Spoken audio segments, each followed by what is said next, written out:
Hi again then guys, and welcome to another circuit tune for Gran Turismo Sport, of course in particular, and just like last week where we looked at the Ferrari 458 GT3, this time we are staying in the world of Group 3 cars, because this tends to be the most requests that I get. So this time we've moved to the Corvette, of course the C7 Group 3 car. Now I will say straight off the bat, this is not as quick as the Ferrari. It's about a second slower on Dragon Trail, so if you're looking purely for the fastest thing around, the Corvette isn't necessarily going to be it. However, I still prefer this car. The handling is much more what I like, and although it's not as quick, I simply prefer the vehicle.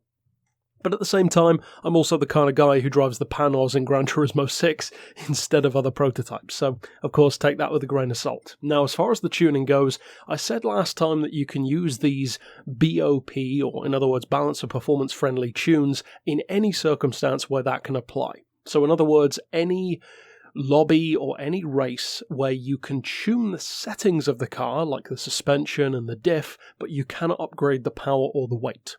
So if that's the stipulation of the lobby, if that's the event that you're in, then it can be used. Because I misspoke in that video, I thought that you could still tune cars in Nations Cup events. Apparently you can't. And even in sport mode, it's relatively limited, if not unavailable most of the time. So as I said, whenever you can use this, that's where this tune is for, which is pretty obvious, but just as a guide. Now, if you want to use this, for instance, in career mode or in a general lobby where you can upgrade the car, then by all means, I would strongly recommend doing so. Drop the weight as much as you can in particular, increase the power, of course, and if you do decide to do those things, you might need to adjust a couple of settings, in particular the gearbox. But this is going with the stock, power and weight. Now traction control I would strongly recommend having turned off. You really don't need it on this car. As far as the tyres, we've got racing hards.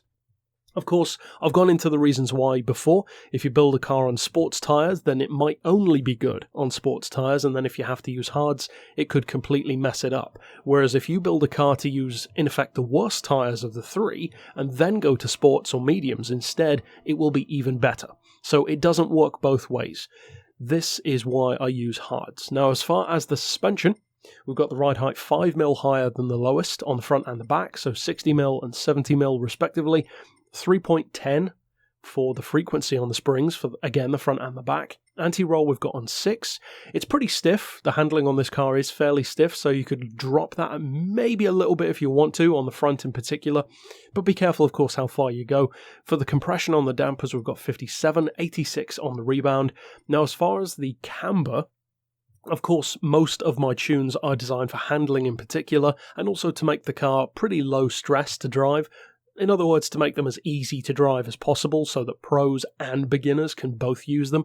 So if you find that the car is still maybe a little bit too tail happy for you, which most people won't, but maybe if you do, then you could put it on 1.5 degrees for the front and 1 degree on the back instead of 1 and 0.5. So basically increase both by 0.5. It makes a massive difference. It makes it handle much more like an all-wheel drive car, in fact, kind of like a DTM car sort of handling, where it will be too heavy for more experienced drivers, which is why I've got it lower, but if you are newer to the game, then try those and you might find it a bit easier. Now we've got neutral toe. As far as the downforce, it is, as I said, a grip build, a handling build first and foremost, so we've got that as high as possible. If you are on, for instance, Le Mans or any kind of track like that where you need top speed, then of course you'll want to drop that accordingly. And as far as the diff, I've got the lowest settings, so it's a very simple setup there. You could improve or increase the acceleration sensitivity if you feel the need to. It does improve your turn in, but the disadvantage is the car will step its tail out easier. So it'll become more like the Ferrari naturally is, in other words. Now, as far as finally the gearbox, as I said, this is the most dependent on the power. So if you do increase the power, or for whatever reason decrease the power, you will need to adjust these gear ratios. And once again, it's in particular for technical circuits, so it doesn't have the longest gearing around. You've got enough top speed for most tracks, so up around, say, 170, 180. Most circuits, especially with unupgraded power, you won't need more than that. So you want the fully customized transmission. I would recommend an auto setting of 174 miles per hour. Then for the individual gears, we've got 2.4, 1780, 1410, 1175, 1010, and 890 with a final drive of 3.5. It's a relatively close ratio setup, and 5th and 6th in particular are a little bit longer for top speed. So, as I said, you can adjust that as and when necessary. So that's it for the tune. As always, tons of room for variation, but what you want to see is what this car can do in action, of course, at our test track of choice to compare it to the other cars that I've already done and that we haven't even gotten to yet.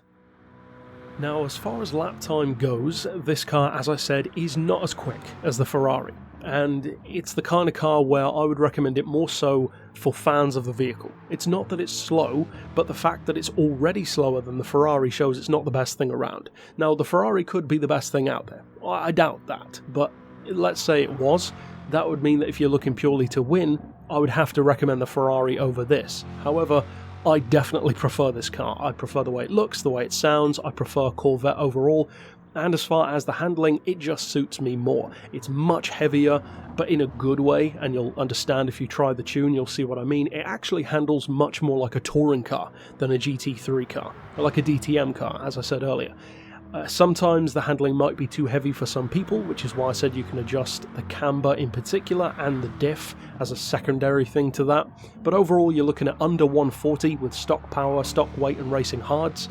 Incidentally, I do always use a controller because I get asked that a lot, so of course, once again, if you do use a wheel, chances are you'll probably be quicker. I just can't be bothered to. And again, I use an auto gearbox, so if you use manual, you could be even quicker. Once again, just a personal preference, I'm lazy. Even myself, I can improve my laps if I do use manual, I just can't be bothered. So if you do decide to use this tune, with a wheel, without a wheel, with manual, with auto, with traction control, without, or put it up on super soft with 700 horsepower and do whatever you want with it, either way I hope you have a ton of fun, win plenty of races, and of course click here on screen to see all of my other tunes as well. But for now, as always, thanks for watching.